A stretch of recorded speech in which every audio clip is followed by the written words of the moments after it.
Hello बच्चों, आप सभी का स्वागत है इस वीडियो में। इस वीडियो में यहाँ पर हम पढ़ रहे हैं कक्षा 10 की NCERT English book first flight का पहला chapter a letter to God, भगवान को एक पत्र।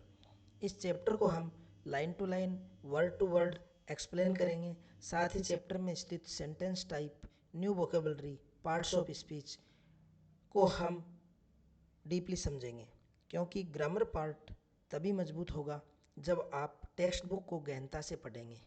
तो अब शुरू करते हैं ए लेटर टू गॉड। आपके सामने चैप्टर के टाइटल का नाम दे रखा है ए लेटर टू गॉड, भगवान को एक पत्र। इसकी ग्रामर की अगर बात करें अपन, ए आर्टिकल है, लेटर नाउन है, कॉमन नाउन। नाउन कई प्रकार की होती हैं, common noun, proper noun, abstract noun, concrete noun, material noun. To यहाँ प्रीपोजिशन है और गॉड भी नाउन है। जी यहाँ पे कैपिटल लेटर से स्टार्ट है, इसलिए इसका अर्थ होगा ईश्वर, भगवान, न कि देवता। अगर जी यहाँ पे शॉर्ट लेटर में होता GOD तो उसका अर्थ होता देवता। नेक्स्ट नाम दे रखा है GL फ्यूएंट्स, जो कि इस कहानी के राइटर का नाम है। इस बुक के अंदर हर चैप्टर के पहले बिफोर यू रीड का पार्ट दे रखा मिलेगा। इसका उद्देश्य इसमें यह है कि कहानी या चैप्टर को पढ़ने से पहले स्टूडेंट्स उस चैप्टर के बारे में इमेजिन कर सकें। पहली लाइन, ते से फेथ कैन मूव माउंटेन्स। ऐसा कहा जाता है कि फेथ, विश्वास, कैन मूव, हिला सकता है, माउंटेन्स, पहाड़ों को। यहाँ माउंटेन्स, माउंटेन का प्लूरल है, बहुवचन। मूव मैन वर्ब है, जिसका मतलब है हिलाना। मूव यहाँ फर्स्ट फॉर्म है, क्योंकि इसके जस्ट पहले मॉडल दे रखा है, और मॉडल ऑक्सिलरी वर्ब के ठीक बाद में मैन वर्ब की फर्स्ट फॉर्म का यूज होता है। और फेथ यहाँ पे नाउन है, एब्स्ट्रैक्ट नाउन, ऐसी संज्ञा जिसको हम टच नहीं कर सकते, सिर्फ फील कर सकते हैं। But what should we put our faith in, लेकिन हमें किस में विश्वास रखना चाहिए। ये सेंटेंस WH वर्ड से स्टार्ट है, एंड में इसके क्वेश्चन मार्क दे रखा है। इंट्रोगेटिव सेंटेंस का एक क्रम होता है, सबसे पहले WH वर्ड, उसके बाद में हेल्पिंग वर्ब, फिर सब्जेक्ट, फिर मैन वर्ब, फिर ऑब्जेक्ट। यहाँ पे ये शुड है, वो हेल्पिंग वर्ब के रूप में यूज हुआ है। यह भी एक मॉडल है। अपन ने इस एक लाइन के अंदर एक मॉडल पहचाना है कैन, दूसरा पहचाना है शुड। इसी प्रकार हर लाइन में जो भी ग्रामर पार्ट हमें दिया मिलेगा उसको हम समझने का प्रयास करेंगे, और ग्रामर बहुत अच्छी तरीके से हमारे दिमाग में स्थायी हो जाएगी। व्हाट WH वर्ड है, व्हाट, व्हेन, वेयर, हाउ, बहुत से WH वर्ड्स होते हैं। वी प्रोनाउन है, पुट आवर फेथ इन, लेकिन हमें किस में विश्वास रखना चाहिए। दिस इज द क्वेश्चन, यह एक सवाल है। दिस स्टोरी, यह कहानी डेलिकेटली, कोमलतापूर्वक पोजेज प्रस्तुत करती है। यहाँ पे डेलिकेटली एडवर्ब है। ध्यान रखना, शब्द जिनके बाद में LY का यूज होता है वो तो निश्चित रूप से मोस्टली एडवर्ब्स ही होती है। एडवर्ब को हिंदी में कहते हैं क्रिया विशेषण। एडवर्ब विशेषण की विशेषता भी बताती हैं, और एडवर्ब वर्ब को भी मॉडिफाइड करती है, यानी प्रस्तुत करना इस पोजेज का अर्थ है। तो यह कहानी प्रस्तुत करती है, कैसे प्रस्तुत करती है, डेलिकेटली, इसलिए डेलिकेटली डायरेक्ट पोजेज से जुड़ा हुआ एडवर्ब है। नेक्स्ट लेंचो, यहाँ देखिए लेंचो प्रॉपर नाउन है। पहली विशेषता इसकी ये कि यह कैपिटल लेटर से स्टार्ट है, निश्चित रूप से नाम है किसी का। और जो भी नेमिंग वर्ड होते हैं, किसी शहर का नाम, किसी गांव का नाम, किसी स्थान का नाम और किसी आदमी का नाम, ये सब प्रॉपर नाउन होते हैं। लेंचो इस कहानी का प्रमुख पात्र है। इज ए फार्मर, वो एक किसान है। हु राइट्स, जो लिखता है। हु रिलेटिव प्रोनाउन है। आपके सिलेबस में भी रिलेटिव प्रोनाउन का एक चैप्टर है जो आपको ग्रामर में अलग से पढ़ना पड़ेगा, क्योंकि उससे रिलेटेड क्वेश्चन आपको बोर्ड एग्जाम के अंदर देखने को मिलेंगे। राइट्स टेंस, टेंस का भी चैप्टर अलग से है आपके ग्रामर में, उसके क्वेश्चंस भी आपको बोर्ड क्लास में मिलेंगे, इसलिए साथ साथ हम अपनी ग्रामर को भी स्ट्रॉन्ग बनाते चलेंगे। राइट्स यहाँ पे प्रेजेंट इंडेफिनेट टेंस है, ये टेंसेज बार बार आपके चैप्टर में आएंगे, मैं बार बार इनको रिपीट करूँगा और बार बार आप सुनोगे तो ये बहुत अच्छी तरीके से आप क्लियर होगा आपको। राइट्स, राइट माने लिखना होता है, यहाँ पे SIS इसलिए लगा है कि यह प्रेजेंट इंडेफिनेट टेंस है और उसका भी है simple sentence. Present indefinite tense के नेगेटिव, इंट्रोगेटिव और इंट्रोगेटिव नेगेटिव सेंटेंसेस में सिर्फ वर्ब की फर्स्ट फॉर्म का यूज़ होता है, क्योंकि उसके साथ डू डज हेल्पिंग वर्ब का यूज़ होता है। लेकिन प्रेजेंट इंडेफिनेट के सिंपल वाक्य में कभी भी हेल्पिंग वर्ब का यूज़ नहीं होता, इसलिए मैन वर्ब के साथ SIS लगता है, वो भी कब, जब आपका सब्जेक्ट एक वचन हो। तो Lencho is a farmer who writes a letter, जो एक पत्र लिखता है। किसको? टू गॉड, भगवान को। टू प्रीपोजिशन है यहाँ पे। लेटर कॉमन नाउन, ऐसी संज्ञाएं जो कि जिनका नाम कॉमन हो उसे हम कॉमन नाउन कहते हैं। वेन, जब, हिज क्रॉप्स, जब उसकी फसल आर रुइंड, बर्बाद हो जाती है। यानी लेंचो एक किसान है, वो भगवान को एक पत्र लिखता है, कब लिखता है? जब उसकी फसल खराब हो जाती है। आस्किंग फॉर 100 पेसो, और वो उस लेटर में किस चीज़ की डिमांड कर रहा है? आस्क फॉर का मतलब होता है डिमांड करना, मांग करना। मांगते हुए 100 पेसो, 100 रुपये, यहाँ पे रुपये मैं अपनी भाषा में बोल रहा हूँ। पेसोज एक करेंसी है रशिया की, ये कहानी भी रूस से ही रिलेटेड है। नेक्स्ट आगे देखिए, does Lencho a letter reach God, क्या लेंचो का पत्र भगवान तक पहुंचता है? यहाँ देखिए, ये अपोस्ट ऑफ एस, ऊपर कोमा लग के एस लगाना, इसका मतलब का के की होता है। डज का अर्थ होगा क्या, ये हेल्पिंग वर्ब से स्टार्ट इंट्रोगेटिव सेंटेंस है। जितने भी सेंटेंस जो हेल्पिंग वर्ब से स्टार्ट होते हैं और एंड में क्वेश्चन मार्क आता है, उनमें उस हेल्पिंग वर्ब का अर्थ क्या होता है। डज लेंचोज लेटर, क्या लेंचो का पत्र रीच गॉड, भगवान तक पहुंचता है। Does God send him the money, यह आपके सामने दोबारा इंट्रोगेटिव सेंटेंस यूज हुआ है।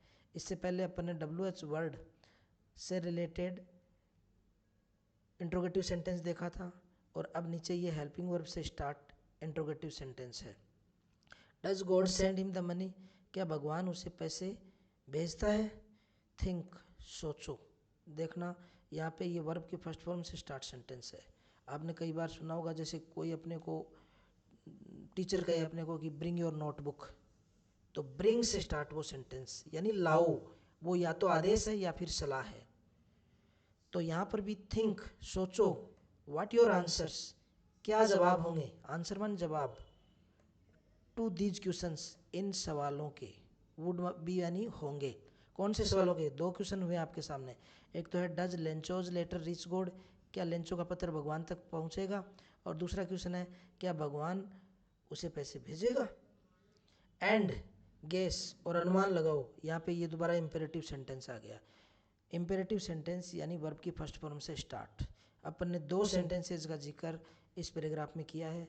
नंबर 1 इंट्रोगेटिव सेंटेंस, जिनमें दो टाइप के अपन ने देखे हैं, WH वर्ड से स्टार्ट और हेल्पिंग वर्ब से स्टार्ट, और दूसरा अपन ने देखा इंपेरेटिव सेंटेंस, वर्ब की फर्स्ट फॉर्म से शुरू। देखिए, चैप्टर में टेक्स्ट बुक में सभी प्रकार की ग्रामर, सभी प्रकार के सेंटेंसेज आपको देखने को मिलेंगे। बस अच्छी तरीके से डीपली, गहनता से ध्यान उन पे दें, और बहुत अच्छी तरीके से बार बार रिपीट होते हुए ये आपके स्थायी मेमोरी में सेट हो जाएंगे। गेस, अनुमान लगाओ, हाउ द स्टोरी कंटिन्यूज, ये कहानी कैसे आगे बढ़ेगी। कंटिन्यू का मतलब जारी रहना। हाउ, कैसे। Before you begin to read, यानी आप पढ़ने से पहले अनुमान लगाओ कि यह कहानी किस प्रकार से आगे बढ़ेगी। अब बिफोर यू रीड का पार्ट अपन ने समझ लिया है, जिसके अंदर आपको इमेजिन करने के लिए कुछ क्वेश्चन मिले हैं। अब अपन अपने मेन चैप्टर में चलते हैं, जिसका पहला पैराग्राफ आपके सामने स्थित है। अच्छी तरीके से ध्यान पूर्वक इसे अपन पढ़ेंगे। इसके अंदर स्थित सारी ग्रामर जिसको हम क्लियर करेंगे। पैराग्राफ में दे रखा है the house, the house, the article है, हाउस कॉमन नाउन। यहाँ पे कॉमन नाउन के साथ आर्टिकल द क्यों लगा? ध्यान रखना, इस द के साथ ही यह हाउस स्पेशल हाउस बन गया है, यानी यह लेंचो का हाउस होगा। हाउस बहुत होते हैं, लेकिन इस स्टोरी के अंदर जो हाउस अपन पढ़ने वाले हैं उसकी वजह से यहाँ पे आर्टिकल द लगा है। तो समझ में आया होगा कि किसी भी कॉमन नाउन को स्पेशलाइज करने के लिए हम आर्टिकल द का प्रयोग करते हैं। आपने थ्रिस्टी क्रो की कहानी में देखा होगा, once there was a crow, पहले क्रो के साथ ए आया, लेकिन नेक्स्ट लाइन में देखना the crow was very thirsty, वहाँ पे क्रो के साथ आर्टिकल द लगा, क्योंकि क्रो बहुत होते हैं, लेकिन अब द क्रो का मतलब उस क्रो का जिक्र पहले हो चुका है, इसलिए वो क्रो अब स्पेशल हो गया है, वो कहानी वाला क्रो, उसकी बात चल रही है। देखना द ओनली वन, मैं इस सेंटेंस को बिल्कुल टुकड़ों में पढ़ूंगा, और इन टुकड़ों को हम इंग्लिश में फ्रेज कहते हैं। इन फ्रेजेस को पहचानने का प्रयास करना। इन द एंटायर वैली, यानी एक एक शब्द न पकड़ के पूरी फ्रेज पकड़ने का प्रयास करें। इन द एंटायर वैली, और अर्थ भी पूरी फ्रेज का करने का प्रयास करें। पूरी घाटी में, इन द एंटायर वैली का मतलब पूरी घाटी में, इन मानी में, द एंटायर मानी पूरी संपूर्ण, वैली मानी घाटी, तो अर्थ बन गया पूरी घाटी में। द ओनली वन, एकमात्र, ओनली वन, एकमात्र घर, ये ओन यहाँ पे या हाउस को ही डिनोट कर रहा है। एकमात्र घर संपूर्ण घाटी में। सेट, स्थित था, set second form of verb है, past indefinite tense. On the crest, दोबारा मैं ये एक फ्रेज ले रहा हूँ, चोटी पर, ऑफ ए लो हिल, और वो चोटी भी किसकी थी? एक नीची पहाड़ी की चोटी। अब हम अर्थ एक साथ कर सकते हैं एग्जाई इसका, कि घर, एकमात्र घर जो एक नीची पहाड़ी की चोटी पर संपूर्ण घाटी में एकमात्र घर स्थित था।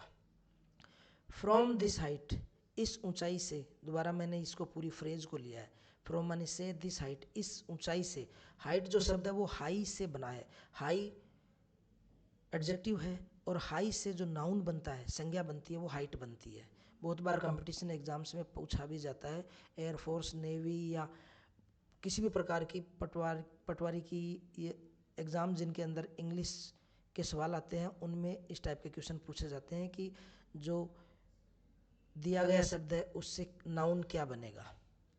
हाइट, इस हाइट से one could see the river, नदी को देख सकता है।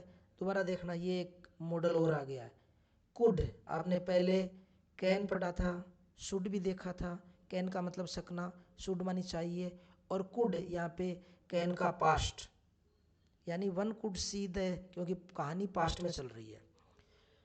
वन यहाँ पे कोई भी नदी देख सकता है, and the field of ripe corn, यहाँ पे मैं एक साथ पढ़ रहा हूँ इसको, यानी पके हुए अनाज के खेत देख सकता है।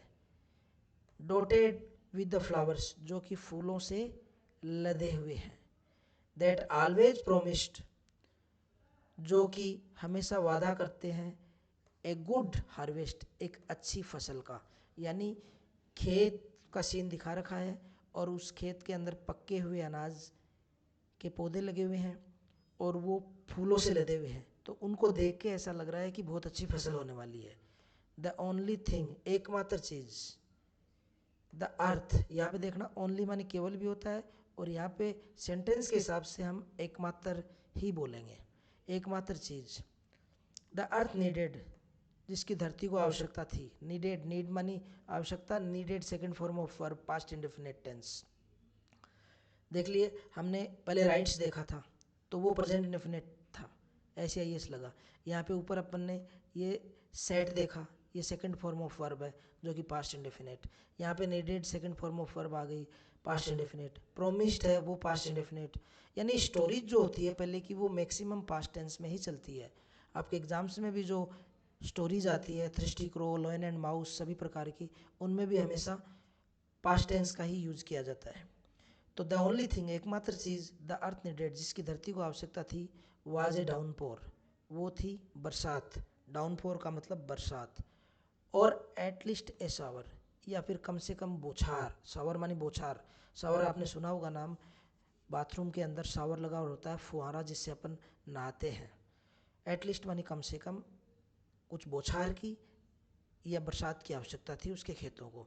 थ्रू आउट द मॉर्निंग, यानी पूरा फ्रेज में एक साथ पढ़ूंगा, यानी पूरी सुबह। लेंचो, इसको मैं इतना ही पढ़ूंगा क्योंकि ये सब्जेक्ट नाउन फ्रेज हो गई। हु न्यू हिज फील्ड्स, जो कि अपने खेतों को मानता था। इंटीमेटली, यानी उसे अपने खेतों से बहुत लगाव था। इंटीमेटली मैंने लगाव, मैंने आपको पहले ही बताया था, एल वाई वाले जितने भी वर्ड होते हैं वो मैक्सिमम एडवर्ब होते हैं। और एडवर्ब यानी क्रिया विशेषण, और क्रिया विशेषण वो या तो विशेषण की विशेषता बताते हैं या फिर दी गई वर्ब को डिफाइन करते हैं। देखिए, ये जो छोटी छोटी चीज़ें मैं आपको ग्रामर की बीच बीच में बता रहा हूँ, इनको जब बार बार देखोगे तो ये चीज़ें आप अच्छी तरीके से समझ जाओगे। यानी फिलहाल बेसिक बातें चल रही है ग्रामर की, और इन बेसिक चीज़ों को पकड़ोगे तो आगे की ग्रामर और भी अच्छी तरीके से समझ में आएगी। Who knew his fields intimately, जिसे अपने खेतों से बहुत लगाव था। Had done nothing, had done देखना है यहाँ पे, ये आपका पास्ट परफेक्ट टेंस आ गया। पास्ट इंडेफिनेट की बात कर ली जिसके अंदर सिर्फ सेकंड फॉर्म ऑफ वर्ब होती है, कोई हेल्पिंग वर्ब साथ नहीं आती है। ठीक है, यहाँ पे देखना हैड डन, हैड और डन यहाँ पे वर्ब की थर्ड फॉर्म है, यानी सेकंड फॉर्म और थर्ड फॉर्म। थर्ड फॉर्म हमेशा अपने साथ हेल्पिंग वर्ब लेके आती है। यहाँ पे हैड, हैज, हैव, हैड। अगर हैज डन होता तो ये प्रेजेंट परफेक्ट टेंस होता, लेकिन यहाँ पे हैड डन है तो ये पास्ट परफेक्ट टेंस है। और इसका हिंदी अर्थ जब बनाते हैं हम तो सेंटेंस में चुका था, चुकी थी, चुके थे, या फिर या था, ये थी, ये थे का प्रयोग करते हैं। जैसे I have completed my homework, इसका मतलब होगा मैं अपना होमवर्क कंप्लीट कर चुका हूँ। लेकिन अगर ये सेंटेंस होता कि I had completed my homework, तो इसका अर्थ होगा मैं अपना होमवर्क पूरा कर चुका था। तो यहाँ पे लाइन में देखिए, हैड डन नथिंग, कुछ नहीं कर रहा था पूरी सुबह। लेंचो, जिसे अपने खेतों से बहुत लगाव था। Else but see the sky, वो खाली आकाश की तरफ देख रहा था। Towards the north east side, वो भी किस तरफ, उत्तर पूर्व साइड। यहाँ पे देखना आर्टिकल द का यूज हुआ है नॉर्थ ईस्ट के पहले। किसी भी दिशा का नाम अगर आपके सामने आए तो उसके पहले आर्टिकल द का यूज होता है। नेक्स्ट पैराग्राफ में देखते हैं, now we are really going to get some water, अब हम वास्तव में कुछ पानी प्राप्त करने वाले हैं। वी आर गोइंग, रियली वास्तव में, यहाँ पे ये टाइम एडवर्ब है, हम वास्तव में प्राप्त करने जा रहे हैं पानी। Are going present continuous tense, देखना ये एक टेंस और आपके सामने आ गया। सेंटेंसेज है वो किसी न किसी टेंस में तो बना ही होगा, बस बात यह है कि आपको उनको पहचानते जाना है और उसी के अकॉर्डिंग अपने सेंटेंस का हिंदी अर्थ लगाना है। Now we are really going to get some water, अब हम वास्तव में कुछ पानी प्राप्त कर रहे हैं। वुमेन, औरत, यानी वह अपनी पत्नी को कह रहा है। वुमेन का अगर बहुवचन बनाएंगे तो ध्यान रखना WOMEN होता है, SEIS नहीं लगता है इसके साथ, इस चीज़ का भी ध्यान रखें। अगर मैन होता है तो मैन का भी अगर प्लूरल बनाएंगे तो MEN होगा। ठीक है, आगे देखिए, the women who was preparing supper, औरत, हु का मतलब जो, मैंने आपको बताया था relative pronoun, who, whose, whom, which, that, ये रिलेटिव प्रोनाउन आपके सिलेबस में भी है और इनको साथ साथ पहचानने समझने का प्रयास करें। द वुमेन, यहाँ पे यह औरत है, और लिविंग थिंग के आगे अगर अपन रिलेटिव प्रोनाउन लगाते हैं और हु, हुज और हु में से लगाने की जरूरत पड़ गई तो हमें यह देखना होगा कि वहाँ उसका अर्थ क्या बन रहा है। तो the women who was preparing supper, औरत जो, यहाँ पे इसका अर्थ जो सेट होगा। Was preparing supper, was preparing को देखना ये पास्ट कंटिन्यूअस टेंस है, वाज वर ING, तो वाज वर ING जहाँ भी आपको जिस टेंस में मिले वो पास्ट कंटिन्यूअस टेंस होता है। हु वाज प्रिपेयरिंग सपर, सपर मानी भोजन, जो कि भोजन पका रही थी, रिप्लाइड, उसने जवाब दिया, यस गॉड विलिंग, हाँ भगवान ने चाहा तो बरसात जरूर होगी। द ओल्डर बॉयज, जो बड़े लड़के, यहाँ देखना गौर से, ओल्ड, ओल्ड के साथ ई आर लगा है। कैसे लगा है ये मैं बताता हूँ। ओल्ड, ओल्डर, ओल्डेस्ट, किसी भी विशेषण की 3 डिग्री होती है। Old positive degree, older comparative degree, oldest superlative degree. इसी प्रकार वीक, वीकर, वीकेस्ट, कमज़ोर, ज़्यादा कमज़ोर, सबसे ज़्यादा कमज़ोर। Beautiful, more beautiful, the most beautiful, सुंदर, ज़्यादा सुंदर और सबसे ज़्यादा सुंदर। अब यहाँ देखना, इसका मतलब होगा ज़्यादा, ज़्यादा जो ओल्ड यानी बड़े। अब यहाँ पे कंपैरिजन हो रहा है, निश्चित रूप से और भी लड़के होंगे घर में। द ओल्डर बॉयज, जो बड़े लड़के हैं, वर वर्किंग, दोबारा पास्ट कंटिन्यूस टेंस आ गया, ध्यान रखना। ये चीज़ें जब बार बार रिपीट होंगी आपकी बिल्कुल दिमाग में बैठ जाएंगी। ये were working, was were I N G, जहाँ भी आपको देखने को मिले ये पास्ट कंटिन्यूस टेंस होता है। और हिंदी में रहा था, रही थी, रहे थे बनेगा इससे। और वर इसलिए लगा, यहाँ पे बॉयज प्लूरल है।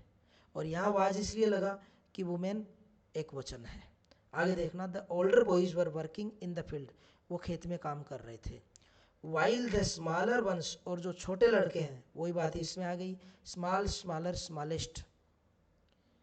वर प्लेइंग, वो खेल रहे थे, टेंस सेम है, ऊपर वर वर्किंग था, नीचे were playing. Near the house, कहाँ, घर के पास। Until the women call to them all, और कब तक खेल रहे थे वो, जब तक कि औरत ने उनको पुकारा नहीं। कम फॉर डिनर, डिनर के लिए आओ। यहाँ दोबारा देखना, ये कम वर्ब की फर्स्ट फॉर्म है और वापिस वो इंपेरेटिव सेंटेंस आपके सामने आ गया है। कम फॉर डिनर, डिनर के लिए आओ। It was during the meal, यह भोजन का टाइम था। दैट की, जस्ट एज, उसी समय क्या हुआ, नेक्स्ट पैराग्राफ में अपन देखते हैं। उसी समय, जस्ट एज, जैसा कि लेंचो हैड प्रिडिक्टेड, लेंचो ने प्रिडिक्ट किया था। यहाँ पे दोबारा देखना, ये had predicted, past perfect tense. मैंने आपको बताया था वर्ब की थर्ड फॉर्म और हैड साथ में आया है, वो past perfect. Was were I N G आई है, वो पास्ट कंटिन्यूअस। खाली सेकंड फॉर्म आई है, वो पास्ट इंडेफिनिट। और वर्ब के साथ एस लगा हुआ है तो प्रेजेंट इंडेफिनिट टेंस। टेंसों की पहचान साथ साथ करें। तो जैसा कि लेंचो ने प्रिडिक्ट किया था, पहले ही बता दिया था, भविष्यवाणी कर दी थी, वैसे ही क्या हुआ, बिग ड्रॉप्स ऑफ रेन, बरसात की बड़ी बूंदे। देखिए मैं फ्रेजेस के रूप में पढ़ रहा हूँ सेंटेंसेज को, एक एक शब्द नहीं पढ़े।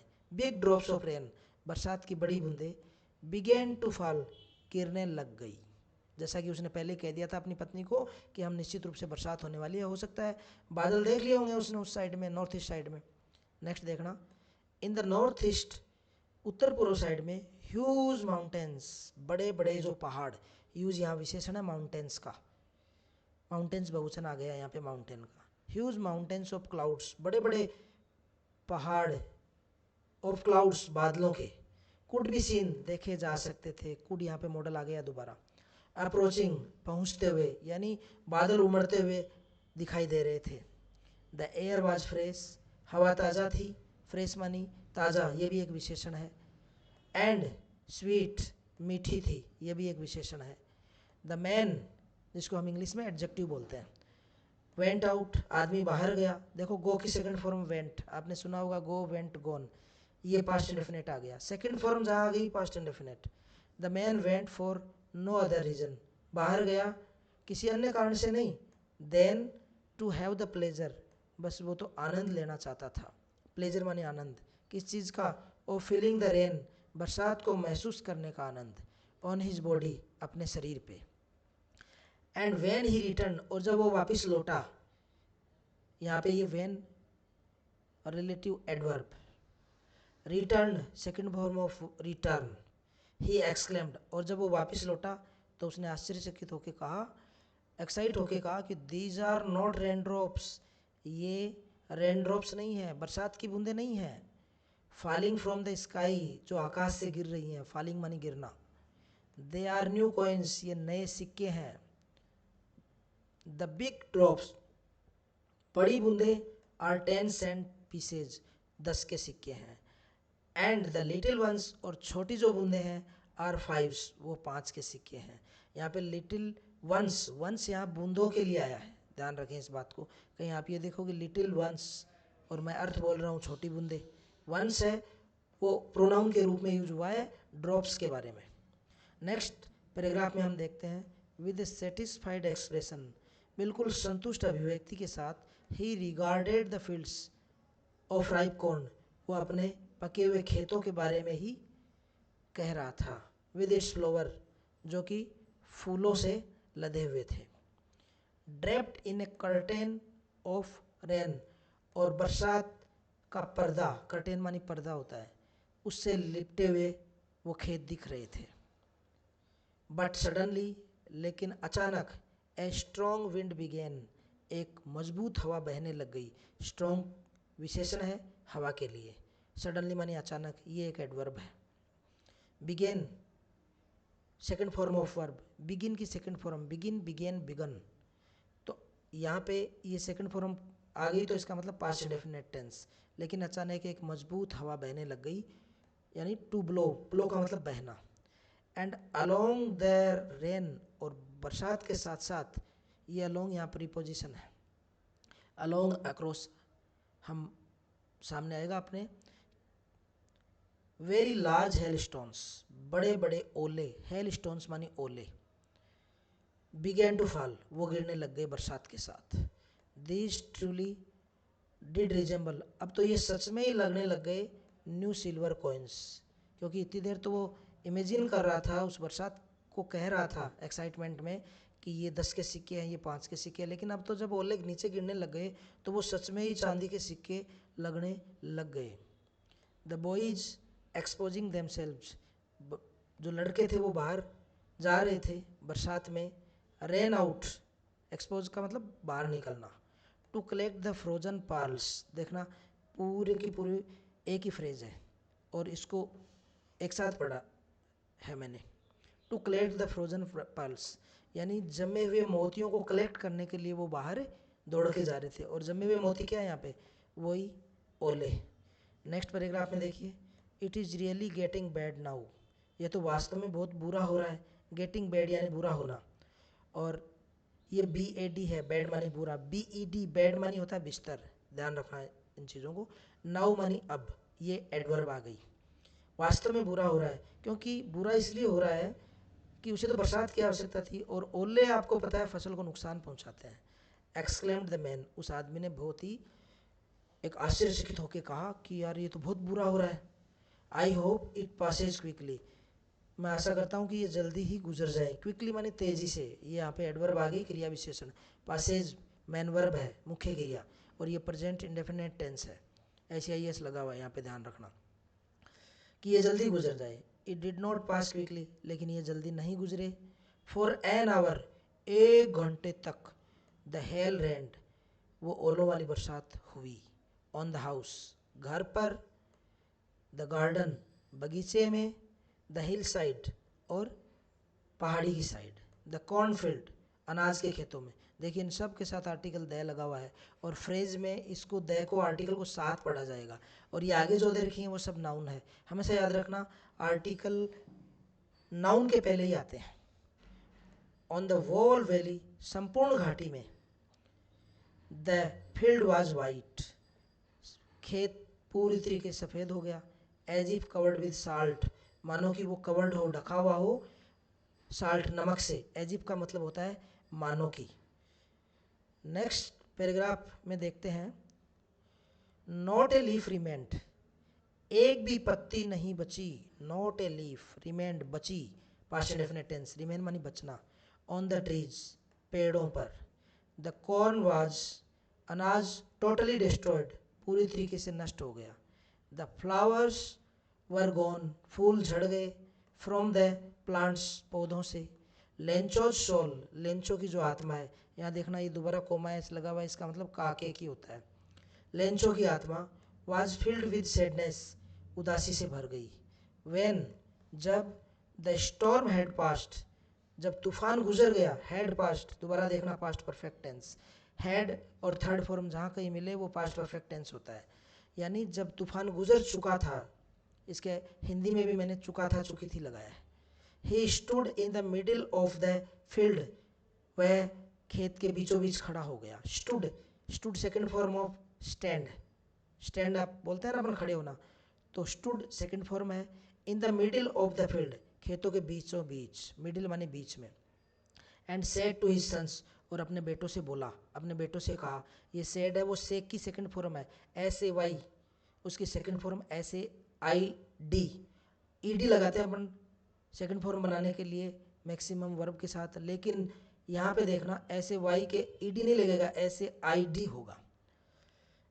क्या कहा उसने अपने बेटों से कि ए प्लेग ऑफ लोकटस, प्लेग का मतलब होता है ग्रुप, दल, लोकटस है एक कीट होता है जो कि खेतों के अंदर हरे पत्तों को चट कर जाता है। यहाँ पे देखना इसका अर्थ दे भी रखा है। इंसेक्ट्स, एक ऐसा कीट, विच फ्लाई इन बिग स्वार्म, जो ग्रुप में उड़ता है, यानी एक लोकटस नहीं, पूरी की पूरी टिड्डियाँ एक साथ उड़ती हैं। एंड डिस्ट्रॉय क्रॉप्स, और फसल को नष्ट कर देती हैं।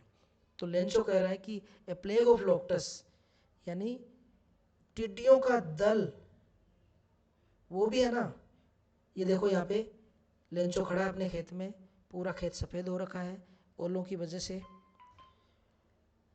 तो बहुत ही निराश मुद्रा में है वो।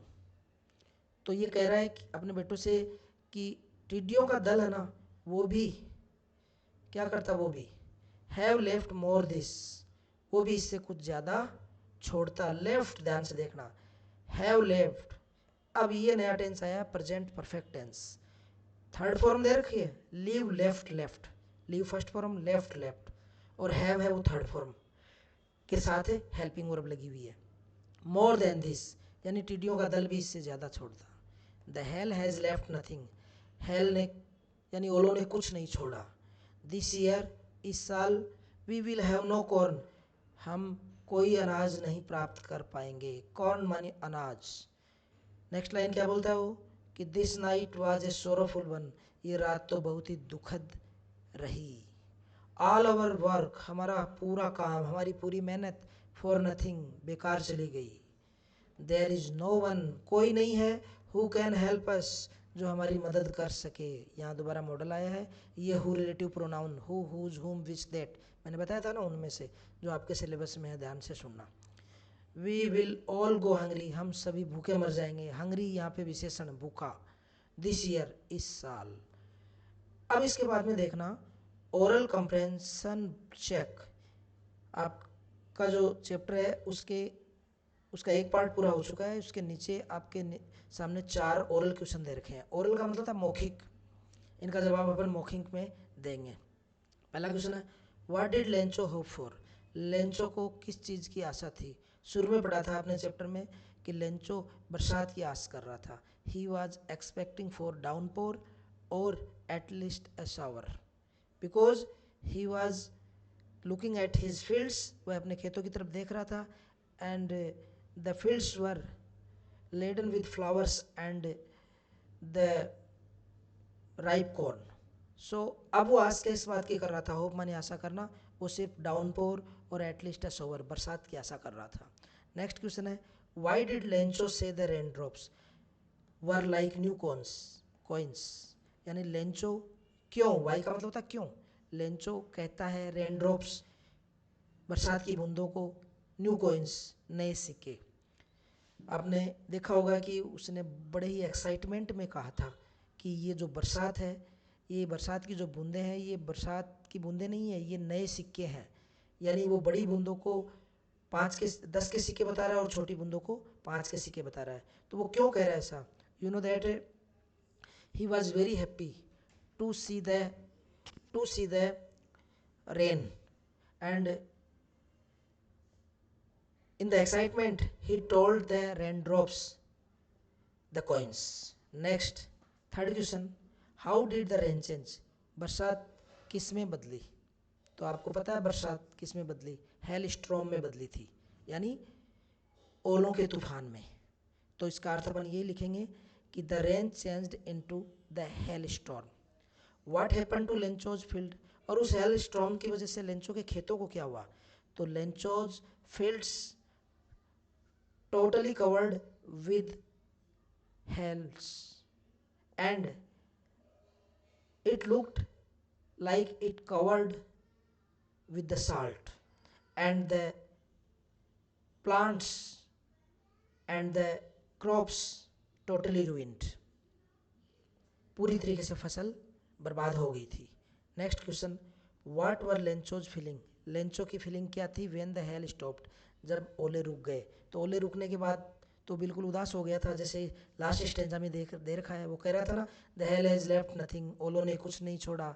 This year we will have no corn, इस साल हमारे पास कोई अनाज नहीं आने वाला है. और this night was a sorrowful one, और यह रात बड़ी दुखद थी. ऑल ओवर वर्क, हमारा सारा काम बेकार चला गया. There is no one who can help us, हमारी कोई मदद नहीं कर सकता.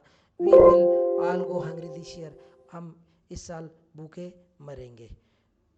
तो ये चैप्टर हमने चैप्टर का एक पार्ट पढ़ा. मुझे आशा है कि आपको अच्छी तरीके से समझ में आया होगा. ग्रामर जो दी गई है वो भी बेसिकली आप कैच करने का प्रयास कर रहे होंगे. नेक्स्ट वीडियो में हम इससे आगे का पार्ट इसी तरीके से पढ़ेंगे, और आशा आपको बहुत अच्छी तरह से समझ में आया होगा. इसलिए इस वीडियो को शेयर करें, लाइक करें और मेरे चैनल को सब्सक्राइब करें. Thank you very much.